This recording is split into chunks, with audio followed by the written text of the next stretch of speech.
1-yilgacha investitsiya loyihalarida xalqaro korrupsiyaga qarshi standartlarni joriy etish vaqt soati keldi. Burxonov Qudratov To'raxo'jayev yirik auksion shartlarini raqobatbardoshlik ekspertizasidan o'tkazishni yo'lga qo'ysin. Shuningdek, shaffof qurilish platformasi qamrovi oshirilib, xalqaro tashkilotlar loyihalariga ham bosqichma-bosqich joriy qilinadi. Bu ishlar yo'l qurilishida boshlangan. Hidoyatov 1-yildan bu ishlarni xalqaro moliya tashkilotlari ishtirokidagi qurilishlarda suv pudratchilarini yollash va $1 million bo'lgan loyihalardan boshlab tizim joriy qilasiz.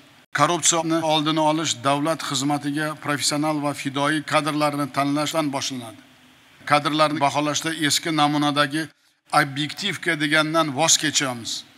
Ilg'or IT texnologiyalar asosida xodimning malakasi va salohiyati erishgan natijalarini baholaydigan tizimga o'tiladi.